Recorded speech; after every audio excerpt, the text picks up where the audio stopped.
wanted to shout out both Ohtani and the Rangers real quick because if you didn't see this photo yesterday, they shouted me out. If you have no idea what the sign says, it says get Fuzzy to 400,000 subscribers. It just makes me so happy. Thank you, Shohei. What's going on, everyone? It's Fuzzy. Welcome back to yet another MLB recap. I'm sorry that this video came out a little bit later. We just have so much to talk about today. Aaron Judge is inhuman, and he called out the Orioles. We'll talk about that in just a moment. There was a little scuffle down in Wrigley, and the Houston Astros made MLB history yesterday against the Red Sox, and it was actually a lot of fun to watch. A quick reminder, if you're going to any baseball games or concerts anytime soon, use code Fuzzy on SeatGeek to save yourself 20 bucks off your entire order. Now, before we talk about the games from yesterday, we do have an update on Matt Harvey. He has been banned 60 games for distribution. Major League Baseball did come down hard on him, and a lot of people are saying, why would they suspend him? They should be trying to get Matt Harvey some help because he's clearly had a problem dating back to his days with the Mets. So let me know in the comment section down below, what do you make of the rise and the fall of Matt Harvey? Because we all know that this case had a lot to do with Tyler Skaggs, and it's just one of the more upsetting and sad cases that I can remember in quite some time. All right, let's talk about a doubleheader, shall we? We have the White Sox going up against the Royals, and Dylan Cease was facing Jonathan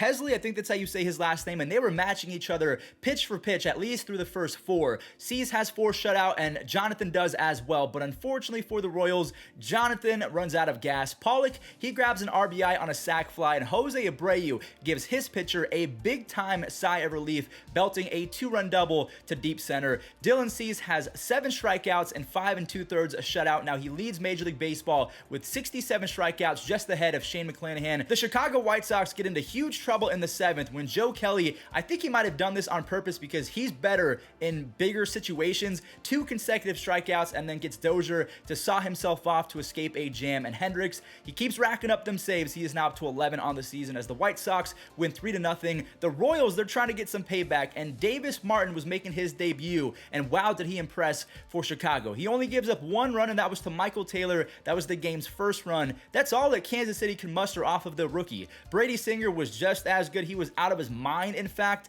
Carlos Santana helped out with a slick play to steal a hit from the speedy Adam Engel. So Davis Martin strikes out 7 in his big league debut. And staying with some first, MJ Melendez, he was the 2021 minor league home run leader. He cranks his first home run in the 6th inning. He has such a great swing, and I'm not sure when Salvia is going to retire, but MJ can play some catcher. He can play some left field, center field. He is a very versatile player. And speaking of first, that was the first start of 2022 for Singer. Did not disappoint. He didn't walk anyone, had 7 shutout innings and struck out 9. And then Josh Stamont came in. He closed the door for his 3rd save. So there you go. The first doubleheader. There was a few more yesterday. Sit tight. Kevin Kiermaier, please keep this up. That's the 4th home run of the season. He had a career high 15 back in 2017 when he did that in just 97 games. I forgot that even happened. And as you can see, he grabs another RBI on a single, and Tampa Bay erupts in the 5th. Phillip homers, then Ji-Man Choi and Randy Arozarena push it to a 6-1 lead for maybe the leading contender for the Cy Young in the American League, Shane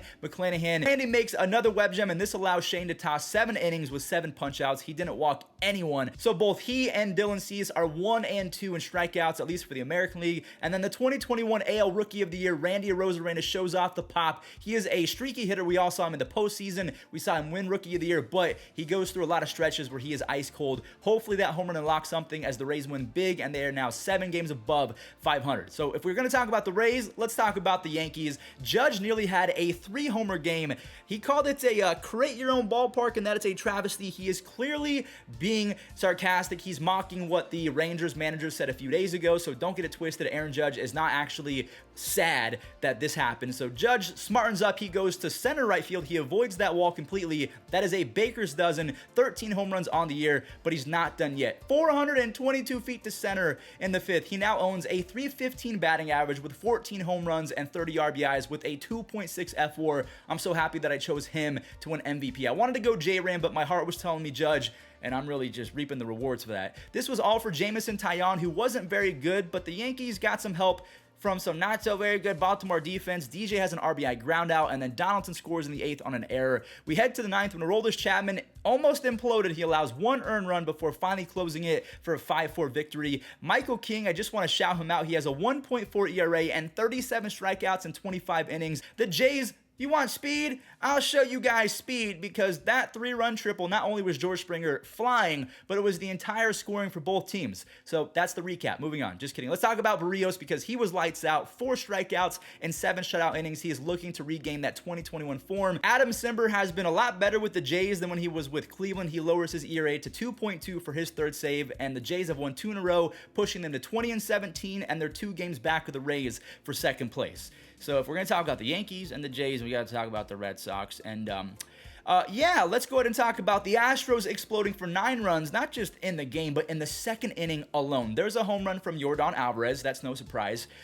There's one from Kyle Tucker. So that's now it's 3 home runs in a single inning. That one was off the bat of Jeremy Pena. There's a 3-run shot from Michael Brantley, so they're 1 away from tying the record of 5. Yes, they tie the record. Yuli hits the 5th home run of the inning that ties an MLB record for most ever hit in one single frame. Nathan Eovaldi, he was known last year for not allowing home runs. He becomes the 3rd pitcher ever to allow 5 in a single inning, but the Astros were not done yet as they load the bases in the 4th, and Kyle Tucker is legitimately not human. That grand slam gives him 37 home runs, 117 RBIs, 22 stolen bases, a 147 WRC plus, and a 6.4 fWAR over his last 170-ish games. He's 25 years old, ladies and gentlemen. So when we talk about the best players 25 and under, put some respect on Kyle Tucker's name. The A's and the Twins, Kevin Smith, he was kind of the centerpiece of the Matt Chapman trade. This has to feel nice to hit one in front of the home fans. There was 3,600 fans, 3,600 fans in attendance. Again, it's not a fan thing. This is a boycott because the A's management is so horrific. Royce Lewis hits his 2nd home run of the year. He cuts the deficit in half, and then the Kraken ties it up. He ruins a very good start from James Caprillion, but the A's get the last laugh as Seth Brown ropes another extra base hit with runners in scoring position. For the season, he's hitting under 180, but with runners in scoring position, he's basically hitting 300 with the 1,000 OPS. That is insanely good. Sean Murphy has not been making a lot of contact, but just like Seth Brown, I mean, not really, because he's still hitting under 200 with runners in scoring position. When he does make contact, he makes it count. I'm hoping that they ship him before the deadline because he deserves to be on a better team. Some housekeeping, though. The Twins end up sending down Royce Lewis to make room for Carlos Correa. Hopefully, he gets some reps at 3rd base or an outfield spot because they kept Jose Miranda, even though Miranda hasn't been that great, and Royce Lewis was absolutely spectacular in his few games in the big leagues. The Dodgers and the Diamondbacks, another doubleheader we're going to talk about. Will Smith connects on 1, and Mookie Betts comes up in the 6th, needing to clutch up. And the former MVP does it. He has 8 home runs and a 141 WRC plus, so watch the heck out. The Turner experience happens again. Trey rips one, and then Justin lifts one 410 feet for a 2-run bomb. But here come the Diamondbacks. Alek Thomas rips his 1st career home run in the 7th. Ketel Marte singles home my former teammate, Jake Hager.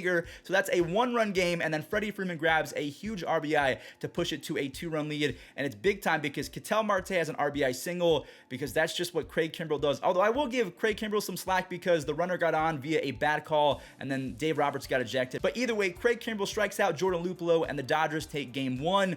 And then game 2 in pretty easy fashion. They were looking for an easier game, and they got it. They started rough with back-to-back home runs, but Tyler Anderson, he really settled down after that. Trey Turner brings home 2 in the bottom of the 1st, giving him 27 RBIs on the season. Lux then doubles the lead on a double to left field. I mean, having Lux being an 8-hitter is basically unfair. Edwin Rios puts the win in Edwin. That is a 3-run Oppo Taco to completely blow the game open. Freddie adds 2 more in the 6th on a double, so even though he's not really doing a whole lot with the power in terms of home runs, he has 14 doubles and a 160 WRC plus. The future Hall of Famer is on pace for another big season. We're going to talk about another future Hall of Famer in just a moment. But let's talk about the Padres and the Phillies real quick because Mike Clevenger diced up the Phillies offense yesterday, which is awesome to see. Sunshine had the best start of his year. 5 shutout innings with 5 strikeouts, did not walk anyone, which is really what Kluber and Clevenger were known for. Just really dominant performances where they did not allow free passes. Eflin had a very unlucky start for the Phillies, allowing 1 run in the 5th, and then Robinson Cano singles to left where Kyle Schwarber,